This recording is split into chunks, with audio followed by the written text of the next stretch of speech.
राकेश जी, ये जो पूरा जब हमारा संविधान है, लोकतंत्र के अंदर इंस्टीट्यूशंस के बीच में टकराव होते रहते, एक दूसरे की आलोचना होती रहती है और उसको बहुत पॉजिटिव स्पिरिट में लिया जाता है, ये माना जाता है that's a part of the democratic spirit.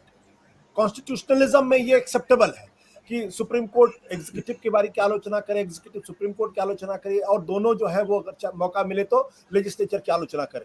लेकिन जब वो गरिमाएं पार होने लगती हैं, जब ऐसा लगता है जैसे पर्सनल लेवल पर अटैक किया जा रहा है, तो तकलीफ होती है।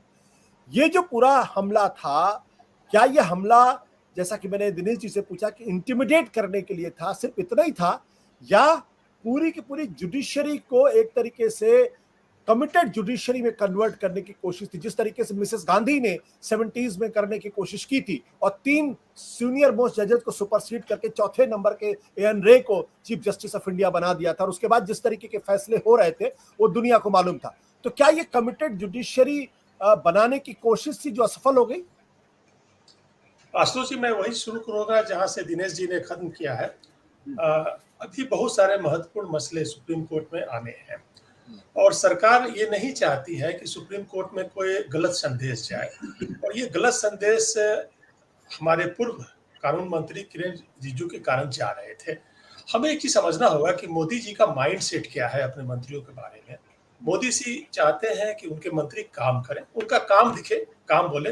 वो अपने मंत्रियों का ज्यादा सोशल मीडिया प्रेजेंस या ज्यादा बयानबाजी या पब्लिक में अपना कोई परसेप्शन बनाना, अपने आप को हाईलाइट करना या बयानों में चर्चा में रहना शायद मोदी जी पसंद नहीं करते हैं। और ऐसा हमने 9 साल में देखा भी है कि उनके अलावा शायद ही कोई ज्यादा बात करता है। शायद अमित शाह जी को कुछ आजादी है, वो कुछ मीडिया से बात कर पाते हैं, और श्री जयशंकर चूंकि वो विदेशी मामलों में है तो उनको तो बात करना ही है। अदरवाइज मैं नहीं समझता कि कोई भी मंत्री उतना बयानबाजी कर रहा था किसी भी विभाग में जितना किरण रिजिजू कर रहे थे।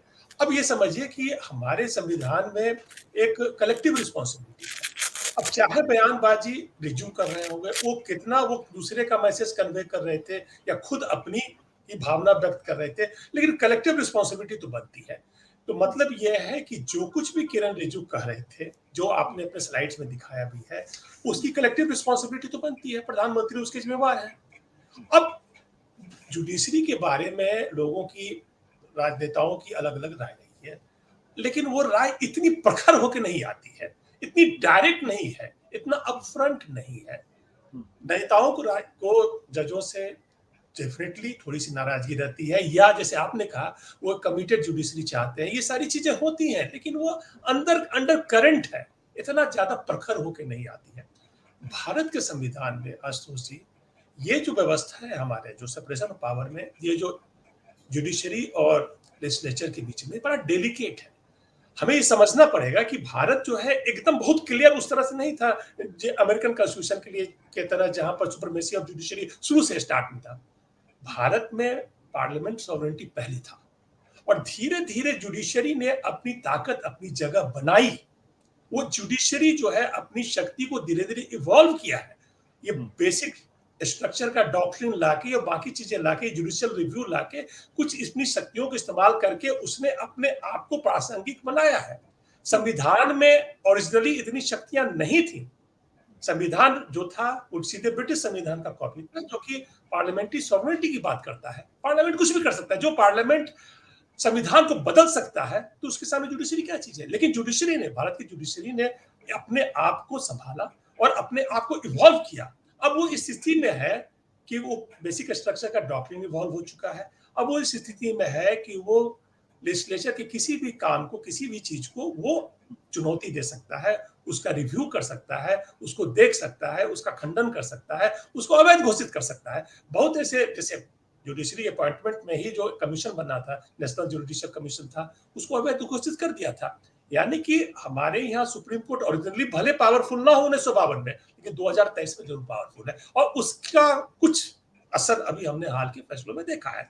अब स्थिति यह है कि भारत जैसे बड़े राज्य, बड़े देश में जहां इतने ज्यादा मसले हैं, जहां सरकार अभी उस स्थिति में है, अभी जैसे मेरे पुराने साथी ने बताया 300 दिन बचा हुआ है, सरकार अपनी तरफ से उस तरह का कोई परसेप्शन दे, किसी एमेच्योर टाइप का कोई लॉ मिनिस्टर आप ले आइए जो इस तरह से डायरेक्ट बात करता है। ये सारी बातें होती हैं। ड्राइंग रूम में बोलने लायक बातें थे, मीडिया में बोलने लायक नहीं थी।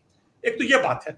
और हमें ये भी मानना पड़ेगा कि किरण रिजिजू का अभी हटना, इसके पीछे बहुत सारे कयास लगाए जा रहे हैं। कुछ ये भी कहा जा रहा है कि कुछ डिसीजन अनफेवरेबल नहीं हुए केंद्र सरकार के लिए, इसलिए मैं अगर ऐसा करना जुडिशरी का अपमान होगा, क्योंकि मैं मानता हूं कि जुडिशरी जो भी फैसले दे रहा है वो मेरिट ऑफ केस पर दे रहा है। उससे ये कोई फर्क नहीं पड़ता है कि किरण रिजिजू क्या बोल रहे थे या क्या नहीं बोल रहे थे। इतना सम्मान तो मैं सुप्रीम कोर्ट का जरूर करूंगा, लेकिन मुझे लगता है कि किरण रिजिजू को इस वक्त हटा के दो संदेश देने की कोशिश हुई है।